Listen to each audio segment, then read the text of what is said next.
Hello everyone, this is me, Dr. Salahuddin Shinwari, your physiology teacher.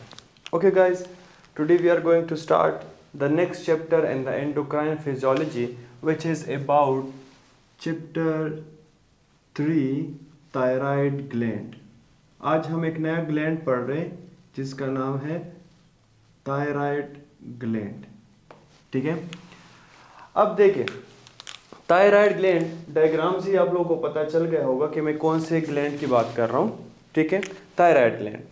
Thyroid gland के अंदर important चीज़ें याद रखिए. ठीक है, ये जो थायराइड ग्लैंड है it is a butterfly shape gland.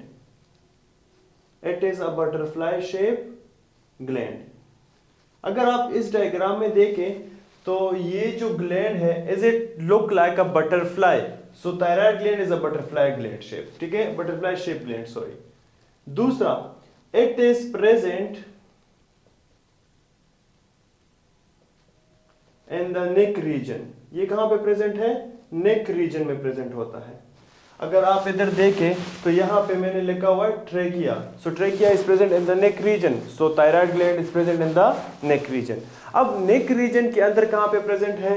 Very important, याद रखिए, just below the Adam's apple. ये एडम्स एप्पल के जस्ट बिलो प्रेजेंट होता है. अब मे भी आप लोग सोच रहे हो कि एडम्स एप्पल कैसे कहते हैं. तो अगर आप नेक में देखें सो दिस आउटग्रोथ जो है ये नेक में, इसको हम कहते हैं एडम्स एप्पल. और इस आउटग्रोथ यानी इस एडम एप्पल के जस्ट बिलो जो है हमारे पास क्या प्रेजेंट होता है? थायराइड ग्लैंड प्रेजेंट होता है. Clear up to this? Very good. Remember guys, ये जो थायराइड ग्लैंड है it has two lobes. Thyroid gland के हमारे पास दो लोब्स होते हैं. ठीक है, एक को हम कहते हैं राइट लोब और दूसरे को हम कहते हैं लेफ्ट लोब. ठीक है, so right and left lobe is present in the thyroid gland. Clear?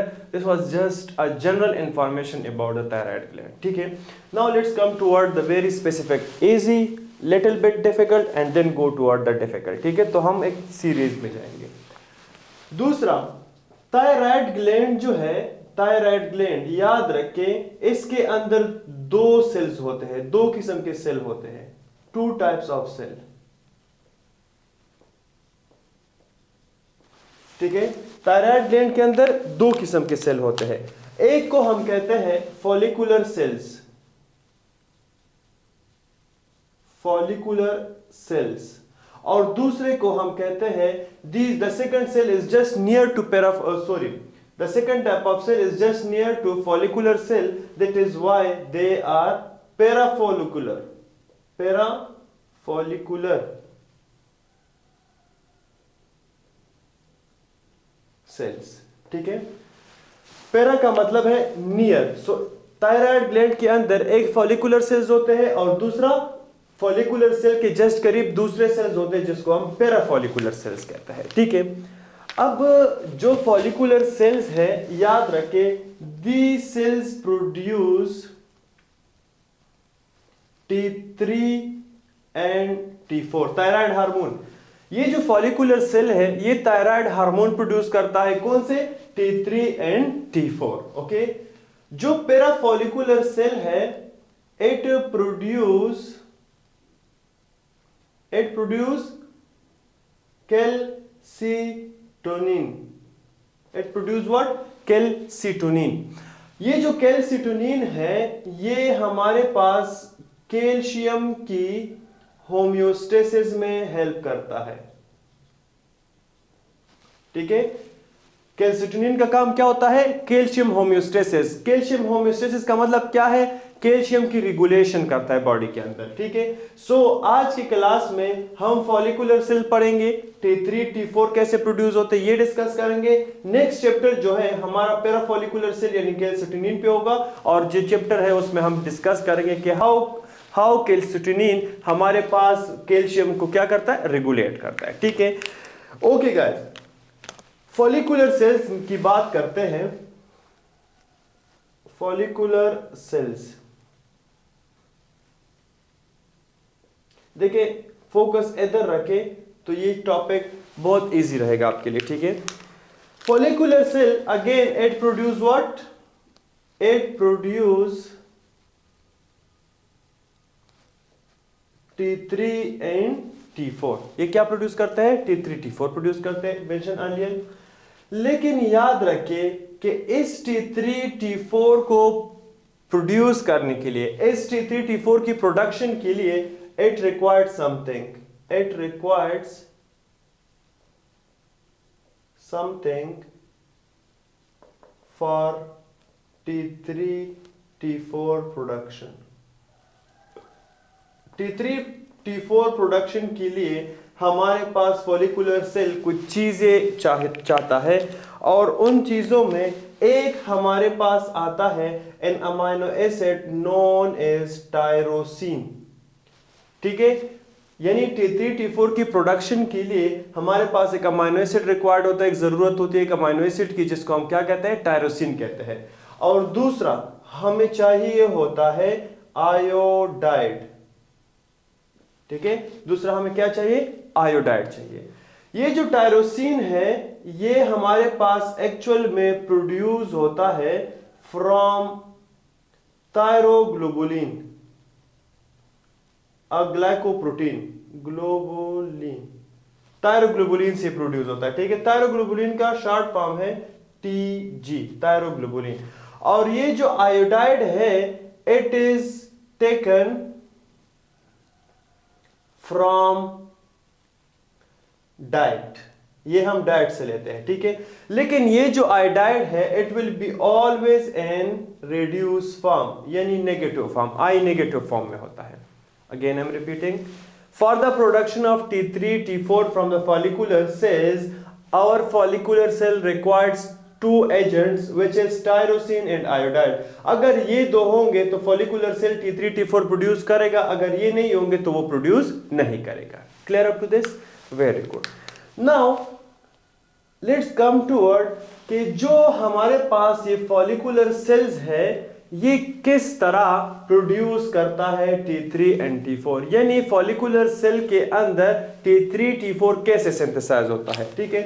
So let me draw a diagram here. For example I will draw follicular cell here,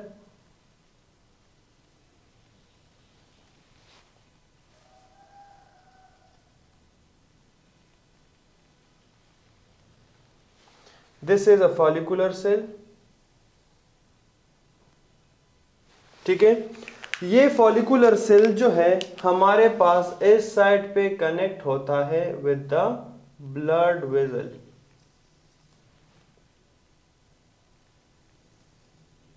ठीक है, ब्लड वेसल। इसको मैं जरा label करता हूं, follicular cell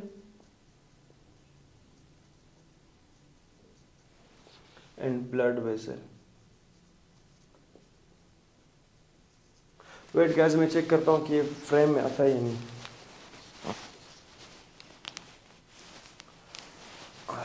okay आता है, ठीक है। अब देखिए फॉलिकुलर सेल से हम प्रोड्यूस करते हैं T3 एंड T4 कि किस तरह follicular cell T3 T4 hormone produce करता है, ठीक है।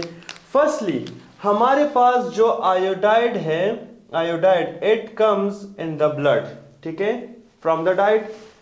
ये आयोडाइड जो है ये हमारे पास डायरेक्टली मूव होता है to the follicular cell.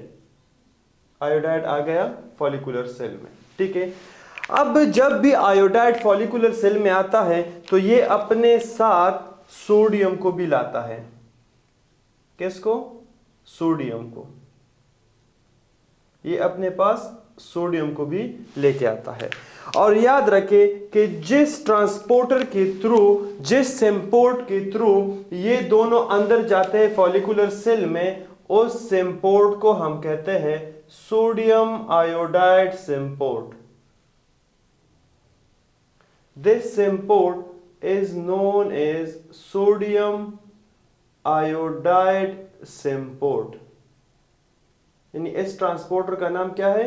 Sodium iodide symport कहते हैं, ठीक है। देखिए ये जो सोडियम आयोडाइड सिम्पोर्ट है, sodium iodide symport.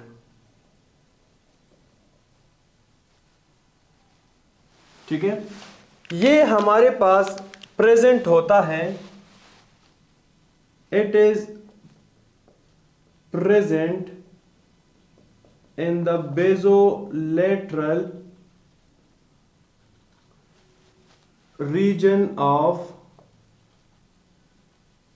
follicular cell।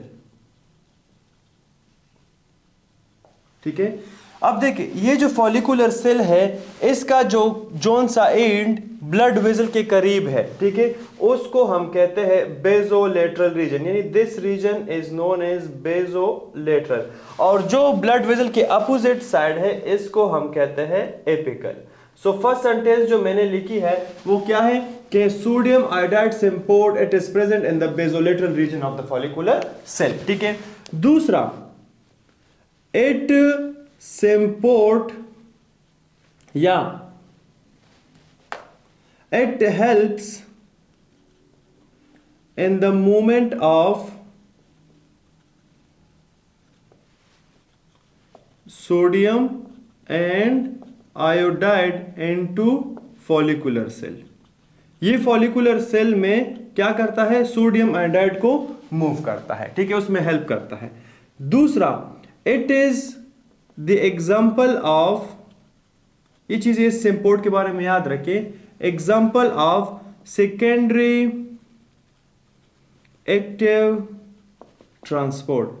ये जो सिम्पोर्ट है सोडियम आयोडाइड, ये सेकेंडरी एक्टिव ट्रांसपोर्ट का एग्जाम्पल है, यानी ये जो है इसके लिए रिक्वायर्ड एनर्जी होती है। ठीक है, इसके बाद याद रखिए ये जो सोडियम आयोडाइड सिम्पोर्ट है ये हमारे पास सिर्फ और सिर्फ यहां पे नहीं प्रेजेंट होता फॉलिकुलर सेल में, ऑल्सो प्रेजेंट नंबर 1 में लिखे थायराइड ग्लैंड,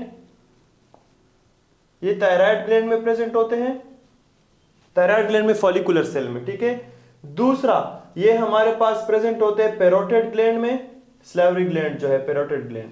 ठीक है, इसके अलावा ये हमारे पास प्रेजेंट होते हैं मेमरी ग्लैंड में, और ये हमारे पास प्रेजेंट होते हैं प्लेसेंटा में भी। ठीक है, अब देखिए ये जो सोडियम आयोडाइड सिम्पोर्ट है ये क्या करता है, ये हमारे पास आयोडाइड को एंटर करता है सेल्स के अंदर। तो अगर इन जगहों पे ये प्रेजेंट है तो इसका काम क्या होगा, इसका काम ये होगा कि ये आयोडाइड इंपोर्ट कर यहां पे। तो याद रखिए इन चारों चीजों में हमारे पास अपटेक ऑफ आयोडाइड होता है। ठीक है, इन चारों में हमारे पास क्या होता है, अपटेक ऑफ आयोडाइड होता है, आयोडीन होता है, that is why sodium iodide symporter are present in the this region. Clear up to this? Very good. Now one important याद रखें कि अगर हमारे पास एक्सेस आयोडाइड, देखिए हम बात कर रहे हैं थायराइड ग्लैंड की, तो हम थायराइड रिलेटेड बात करेंगे। अगर excess iodide moves into thyroid gland, ठीक है, अगर थायराइड ग्लैंड में एक्सेस आयोडाइड मूव हो जाए तो आयोडाइड का काम क्या है, आयोडाइड का काम है हमारे पास T3 T4 को रिलीज करना। ठीक है, तो अगर एक्सेस आयोडाइड होगा तो T3 T4 हार्मोन भी एक्सेस होना चाहिए ना, यानी ज्यादा आयोडाइड होगा, आयोडाइड का काम है T3 T4 को प्रोड्यूस करना। तो अगर ज्यादा आयोडाइड होगा तो ज्यादा T3 T4 हार्मोन, नहीं थायराइड हार्मोन जो है ज्यादा प्रोड्यूस होंगे ना। Am I right? Yes, very good. But याद रखिए कि जब भी एक्सेस आयोडाइड मूव्स होते हैं इनटू थायराइड, हमारे पास we have a auto regulatory effect होता है बॉडी के अंदर। हमारे बॉडी के अंदर एक इफेक्ट होता है जिसको हम कहते हैं ऑटो रेगुलेटरी इफेक्ट। और इस ऑटो रेगुलेटरी इफेक्ट का काम यह होता है कि अगर आयोडाइड ज्यादा हो गया है फिर भी ये थायराइड हार्मोन को इंक्रीज नहीं होने देता, यानी उसकी प्रोडक्शन को इंक्रीज नहीं होता। तो वो क्या काम करते हैं, वो इस थायराइड हार्मोन को इनहिबिट करते हैं, और उस ऑटो रेगुलेटरी इफेक्ट को हम कहते हैं वॉल्फ-चाइकोफ इफेक्ट, उसको हम क्या कहते हैं, वॉल्फ-चैकॉफ इफेक्ट कहते हैं, ठीक है। यानी ये जो इफेक्ट है ये over production of thyroid hormone को रोकता है, ठीक है। And it is auto regulatory effect. और ये किस कंडीशन में ऑन होता है ये इफेक्ट, ये उस कंडीशन में इसका स्विच ऑन होता है जब बॉडी के अंदर आयोडाइड का लेवल इंक्रीज हो जाए। Clear up to this, very good. अब देखिए, अगर ये वॉल्फ-चैकॉफ इफेक्ट ना होता बॉडी के अंदर तो इंक्रीज आयोडाइड होगा। जब इंक्रीज आयोडाइड होगा तो increase production of thyroid hormone होगा, जिसकी वजह से हमारे पास डिफरेंट बीमारियां आ सकती है, जैसे कि हाइपरथायराइडिज्म, ठीक है, हाइपरथायराइडिज्म हो सकता है, ठीक है। इसके अलावा जो है हमारे पास और बहुत conditions related to thyroid gland हो सकते हैं, क्योंकि जब भी ओवर प्रोडक्शन होता है थायराइड हार्मोन का तो इट इफेक्ट द बॉडी, ठीक है। तो इसलिए हमारे बॉडी के अंदर एक ऑटो रेगुलेटरी इफेक्ट होता है जिसको हम कहते हैं वॉल्फ-चैकॉफ इफेक्ट। ये अक्सर लोग पूछते हैं कि व्हाट इज वॉल्फ-चैकॉफ इफेक्ट, तो याद रखिए it is auto regulatory effect to inhibit over production of thyroid hormone during excess iodide. Clear up to this? Very good. Okay, now let's come toward the diagram again. Okay, blood से हमारे पास iodide आया है into the follicular cell, ठीक है। अब देखिए, very important, ये iodide जो है ये डायरेक्टली फ्लश आउट होता है from the follicular cell। ये follicular cell से डायरेक्टली फ्लश आउट हो जाता है, ठीक है। और इसके बदले में हमारे पास सेल के अंदर आ जाता है क्लोराइड नेगेटिव, ठीक है, क्लोराइड आ जाता है इसकी जगह पे इनटू द सेल। अब देखे यहां पे हमारे पास आयोडाइड और क्लोराइड की क्या हुआ है, एक्सचेंज हुआ है। तो याद रखिए इस एक्सचेंजर को हम कहते हैं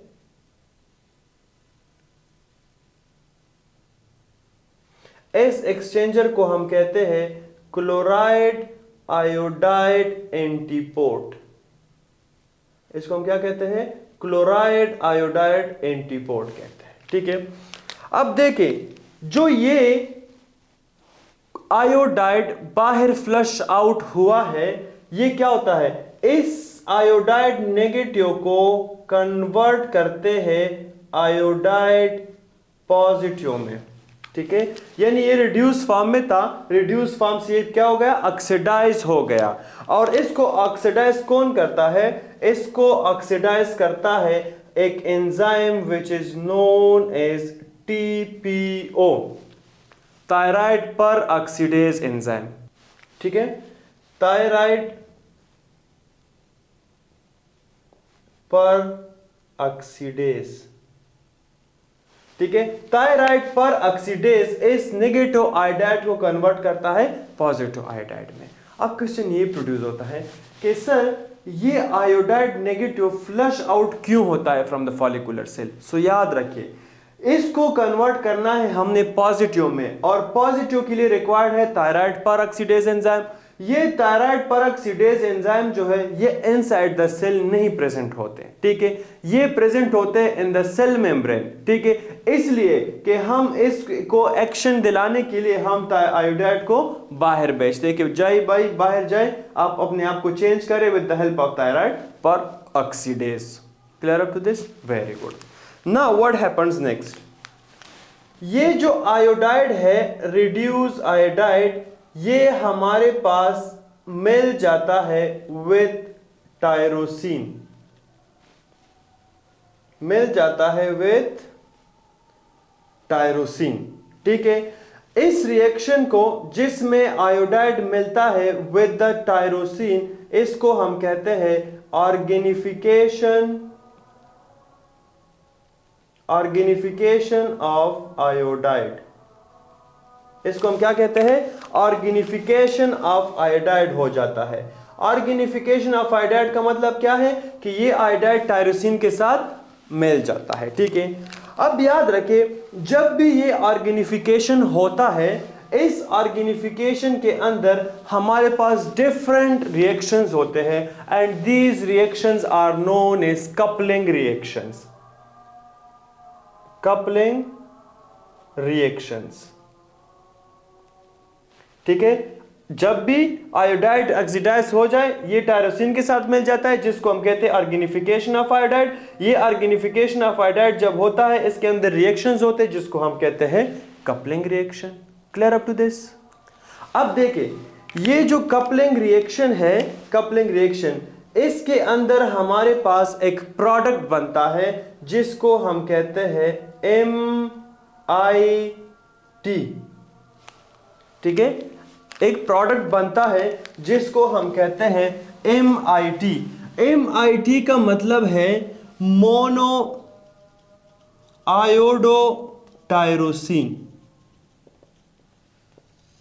यानी कपलिंग रिएक्शन के अंदर हमारे पास मोनो आयोडोटायरोसिन बन जाता है, MIT बन जाता है। ठीक है, तो एक MIT तो नहीं बनता, डिफरेंट बहुत ज्यादा MIT बनते हैं। फिर क्या होता है, ये MIT जो है, MIT ये दूसरे MIT के साथ मिल जाता है। दो MIT एक दूसरे के साथ मिल जाते हैं और ये बनाते हैं हमारे पास DIT, यानी monoiodotyrosine. Now it is diiodotyrosine. ठीक है, मैं लिख देता हूं, डाया आयोडोटायरोसिन बन जाता है। ठीक है, जब ये DIT बन जाता है, डाया आयोडोटायरोसिन, तो एक और MIT आता है। ठीक है, MIT, और वो मिल जाता है विथ DIT। और जब MIT प्लस DIT बनता है, it produce our T3 hormone. समझ आ गई मेरी बात? कपलिंग रिएक्शन में मोनो आयोडोटायरोसिन बनाता, जब दो मोनो आयोडोटायरोसिन बनते हैं, मिल जाते हैं, तो वो बनाते हैं डाया आयोडोटायरोसिन। डाया आयोडोटायरोसिन और मोनो आयोडोटायरोसिन जब मिलते हैं तो वो हमारे पास बनाता है T3, यानी हमारा T3 थायराइड हार्मोन बनाता है। ठीक है, लेकिन जब हमारे पास दूसरा DIT मिल जाता है विथ DIT, दो DIT बनते हैं, तो इट प्रोड्यूस T4। ये हमारे पास क्या बनाते हैं, T4 हार्मोन बनाते हैं। तो अब आप लोगों ने देखा कि किस तरह हमारे पास फॉलिकुलर सेल के अंदर T3 एंड T4 हार्मोन बनते हैं, और किसकी वजह से बनते हैं, आयोडाइड एंड टायरोसिन की वजह से बनते हैं। ठीक है, यहां पे हमने लिखा है ना कि it produce, follicular cell produce T3 T4, तो फॉलिकुलर सेल ने क्या प्रोड्यूस किया, T3 T4 प्रोड्यूस किया ना। फिर मैंने क्या लिखा, it required something for T3 T4 which is tyrosine and iodide. अब देखा ये जो पूरा रिएक्शन हुआ था for the production of T3 T4, तो ये किसकी वजह से हुआ था, आयोडाइड एंड टायरोसिन की वजह से हुआ। अगर ये दोनों ना होते तो फॉलिकुलर कभी भी T3 T4 हार्मोन नहीं बना सकता था। ठीक है, अब इधर देखिए एक और चीज को, यहां पे देखिए T3 हार्मोन वाले में MIT कंबाइंस विद DIT। ठीक है, अगर हम इसको रिवर्स करें, रिवर्स करने से क्या हो जाएगा, DIT पहले आ जाएगा प्लस MIT हो जाएगा, DIT प्लस MIT हो जाएगा। तो जब कभी भी हमारे पास DIT और MIT रिएक्शन करते हैं तो it is a reverse reaction. होना तो ये चाहिए कि MIT प्लस DIT हो। ठीक है, लेकिन यहां पे DIT प्लस MIT है, तो फिर भी हमारे पास T3 बनेगा। ठीक है, फिर भी हमारे पास क्या बनेगा, T3 बनेगा। लेकिन ये जो T3 है ये तो रिवर्स रिएक्शन की वजह से बना है, इसलिए हम इसको कहेंगे it is a RT3। R indicates reverse T3। ठीक है, तो फिर हम आगे इसकी बात करेंगे, बट फॉर नाउ याद रखिए कि reverse T3 is just because of the reverse reaction of DIT plus MIT। Clear up to this? Very good. Now याद रखिए ये जो T3 और T4 हार्मोन है ये आ जाते हैं और सेल के अंदर, यानी जो फॉलिकुलर सेल है इसके अंदर स्टोर हो जाते हैं, और ये स्टोर हो जाते हैं इन अ स्टोरेज हाउस। इसके लिए एक स्टोरेज हाउस होता है जिसके अंदर ये T3 T4 क्या हो जाते हैं, स्टोर हो जाते हैं, और उस स्टोरेज हाउस को हम कहते हैं कोलॉइड। इसको हम क्या कहते हैं, कोलॉइड कहते हैं। अब देखें कोलॉइड के थ्रू हमारे पास T3 T4 स्टोर होते हैं, और याद रखिए ये स्टोर होते हैं फॉर 2 to 3 months। स्टोर होते हैं कितने तक?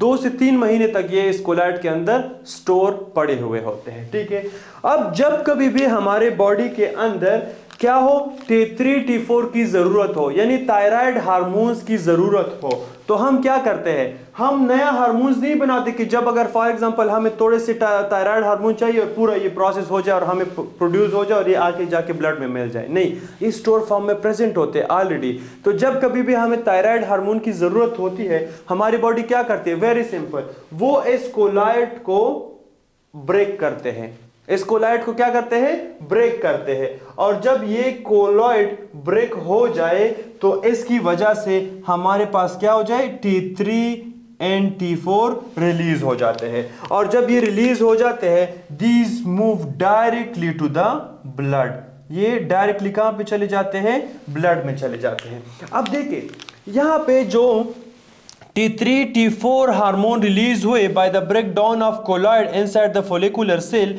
ये डायरेक्टली जाते हैं ब्लड वेसल में।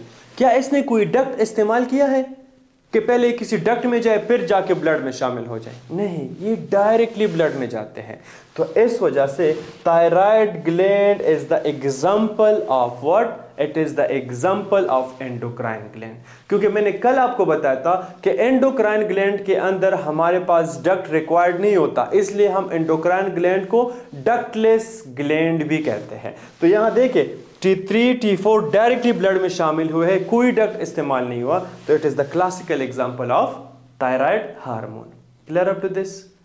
Very good. Okay guys, now remember कि ये जो हमारे पास क्लोराइड एंड आयोडाइड एंटीपोर्ट है, क्लोराइड एंड आयोडाइड एंटीपोर्ट याद रखें, क्लोराइड आयोडाइड एंटीपोर्ट, ये क्लोराइड आयोडाइड एंटीपोर्ट हमारे पास कहां पे प्रेजेंट होता है? एक तो थायराइड ग्लैंड में प्रेजेंट होता है, प्रेजेंट इन थायराइड ग्लैंड। ठीक है, ये एक थायराइड ग्लैंड में प्रेजेंट होता है। दूसरा ये कहां पे प्रेजेंट होता है, ये antiport also present in inner air, ये इनर एयर में प्रेजेंट होता है। तो क्लोराइड आयोडाइड एंटीपोर्ट के दो लोकेशन हैं, एक हमारे पास थायराइड ग्लैंड है और एक इनर एयर है। ठीक है, अब देखिए यार इंपॉर्टेंट क्लिनिकल सिनेरियो, अगर इस क्लोराइड एंड आयोडाइड एंटीपोर्ट की क्या हो जाए, म्यूटेशन हो जाए, इसकी अगर क्या हो जाए, म्यूटेशन हो जाए, तो इसकी म्यूटेशन की वजह से एक प्रॉब्लम होगा थायराइड में, क्योंकि थायराइड में प्रेजेंट होता है, तो एक मसला कहां पे होगा, थायराइड में। और थायराइड में ये जो मसला करता है, it is goitre, it is goitre. ठीक है, और दूसरा अगर इसकी म्यूटेशन हो जाए तो इनर एयर भी क्या होगा, इफेक्ट होगा कि नहीं, तो it cause what, sensory neural hearing loss कराता है। यानी सिंपल सी अगर अल्फाज में, सिंपल अल्फाज में मैं बताऊं तो क्लोराइड आयोडाइड एंटीपोर्ट की म्यूटेशन हमारे पास क्या कराता है, इन द थायराइड ग्लैंड, गाइटर कराता है, एनलार्जमेंट ऑफ थायराइड हार्मोन्स, और दूसरा सेंसरी न्यूरल हेयरिंग लॉस कराता है। ठीक है, ये मैंने न्यूरल किस तरह लिखा है, neural, sensory neural hearing loss कराता है। और याद रखिए जब कभी भी किसी पेशेंट में आपको ये दोनों चीजें एक साथ देखने को मिले, ठीक है, अगर एक पेशेंट आया है आपके पास and he is complaining, he she complaining about the goiter and sensory neural hearing loss, तो याद रखिए इस डिजीज को जिसमें पेशेंट में ये दोनों चीजें प्रेजेंट होते हैं, it is because of the mutation and chloride and iodide antiport, और इस कंडीशन को हम कहते हैं पेंडर्ड सिंड्रोम।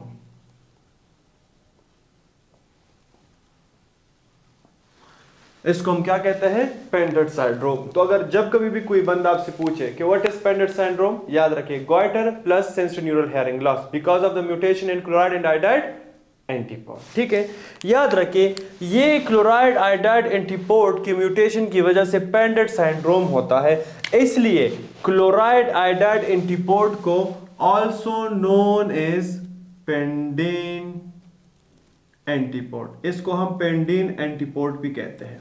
ठीक है, because of the Pendred syndrome. Clear up to this? Very good. So it is पेंड्रीन। इस पेंडेट सिंड्रोम की वजह से क्लोराइड एंटीपोड को हम क्या कहते हैं? क्लोराइड एंटीपोड को एक दूसरा नाम देते हैं which is pendrin antiport. Clear up to this? Okay guys, now next याद रखें, हमारे पास यहां पे एक एंजाइम है which is known as TPO enzyme, thyroid पर ऑक्सीडेज। थायराइड पर ऑक्सीडेज, इस एंजाइम का काम क्या था? अभी बताया था आपको कि ये हमारे पास नेगेटिव यानी रिड्यूस आयोडाइड को कन्वर्ट करता है ऑक्सीडाइज आयोडाइड में यानी पॉजिटिव आयोडाइड में। इसका काम ये था।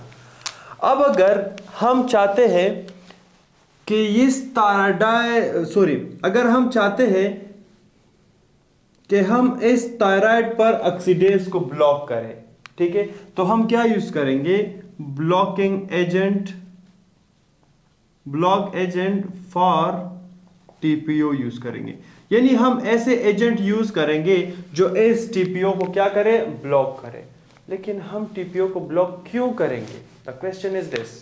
याद रखिए, इन अ कंडीशन लाइक हाइपरथायराइडिज्म, यानी ऐसे कंडीशंस जिसके अंदर थायराइड हार्मोन का लेवल इंक्रीज होता है। ठीक है, याद रखिए जरूरी नहीं है कि थायराइड हार्मोन की ओवर प्रोडक्शन के लिए एक्सेस आयोडाइड आए, जरूरी नहीं है।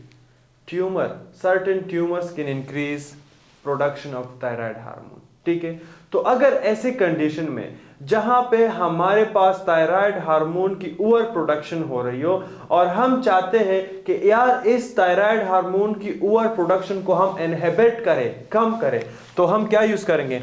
हम इस थायराइड पर ऑक्सीडेज को ब्लॉक करेंगे। जब हम ये ब्लॉक करेंगे तो ये आयोडाइड जो है नेगेटिव फॉर्म से पॉजिटिव फॉर्म में नहीं शिफ्ट होगा, और अगर ये नेगेटिव से पॉजिटिव में शिफ्ट नहीं होगा तो ये जो आगे रिएक्शन है organification of iodide coupling reaction, ये कुछ भी नहीं होगा। तो जब ये रिएक्शंस नहीं होंगे, ये ऑर्गेनिफिकेशन नहीं होगा, तो हमारे पास थायराइड हार्मोन नहीं बनेंगे, जिसकी वजह से हम ओवर प्रोडक्शन को डिक्रीज कर सकते हैं। ठीक है, तो याद रखें थायराइड पर ऑक्सीडेज को ब्लॉक करने के लिए हम कुछ एजेंट्स यूज करते हैं, और उस एजेंट्स को याद करने के लिए निमोनिक याद करें। द पाकिस्तानी स्टूडेंट्स निमोनिक याद करें, the very important one in your life, PMC.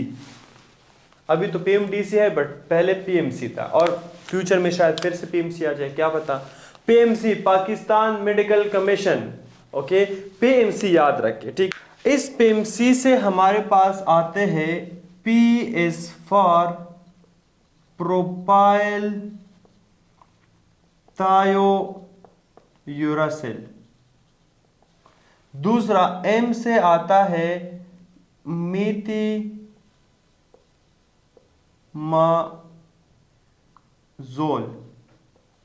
और सी से आता है कार्बिमजोल।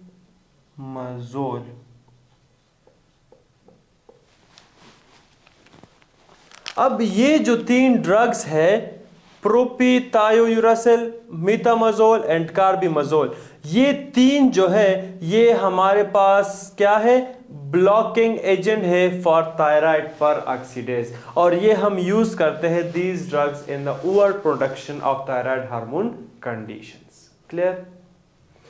ओके, अब देखें ये जो हमारे पास थायराइड हार्मोन्स हैं, थायराइड हार्मोन्स, ये मैंने आपको बताया कि ये हमारे पास डायरेक्टली ब्लड में शामिल होते हैं। थायराइड हार्मोन्स ये डायरेक्टली कहां पे शामिल होते हैं? Directly into the blood.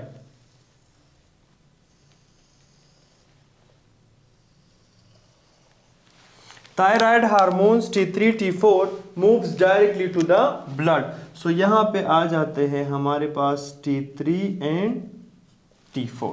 ठीक है, याद रखिए ये जो थायराइड हार्मोन है इन द ब्लड, ये सिर्फ और सिर्फ 1% क्या होते हैं, फ्री होते हैं. 1%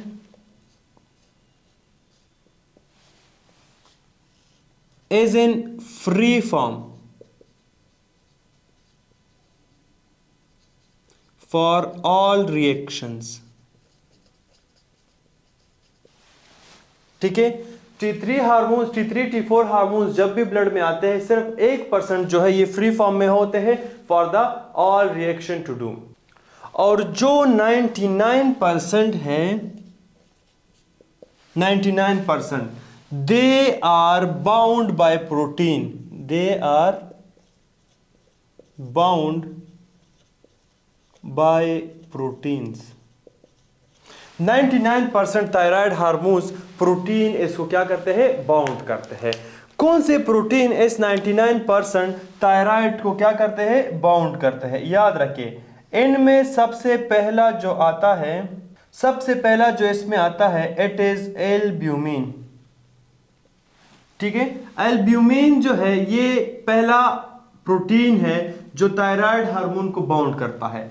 दूसरा है हमारे पास ग्लोबुलिन और तीसरा है हमारे पास ट्रांसथायरेटिन. ट्रांसथायरेटिन. ठीक है, अगेन आई एम रिपीटिंग, जब भी हार्मोन्स आते हैं ब्लड में इसमें 1% फ्री होते हैं for all reaction, responsible for all reactions. बाकी 99% जो है they are bound by proteins. कौन से प्रोटीन इनको बाउंड करता है, एल्ब्यूमिन, ग्लोबुलिन एंड ट्रांसथायरेटिन. ठीक है, ये जो ट्रांसथायरेटिन है इसके बारे में याद रखिए, ये सिर्फ और सिर्फ ये थायराइड हार्मोन को नहीं करता बाउंड, ये हमारे पास विटामिन ए को भी बाउंड करता है. ठीक है, so transthyretin thyroid hormone plus vitamin A को भी बाउंड करता है. Clear up to this? Okay guys, हम इसको आगे लेके जाते हैं. अभी तक हमने जो पढ़ा है वो क्या है, थायराइड ग्लैंड कैसे कहते हैं, किस शेप में है, कहां पे प्रेजेंट है, कौन से सेल है इसमें, कौन से कितने लोब्स हैं, राइट लेफ्ट लोब, कौन सी सेल T3 T4 बनाता है, कौन से सेल कैल्सिटोनिन प्रोड्यूस करता है, T3 T4 किस तरह प्रोड्यूस करते हैं. ठीक है, इसको ब्लॉक कौन करता है, कौन से एजेंट्स ब्लॉक करता है, और हमारे पास थायराइड हार्मोन जब ब्लड में आ जाते हैं तो ये किस फॉर्म में होता है, free form and bound form. अभी तक हमने इतना पढ़ा है, इसको मैं साफ करने लगा हूं, इसको आगे कंटिन्यू करते हैं.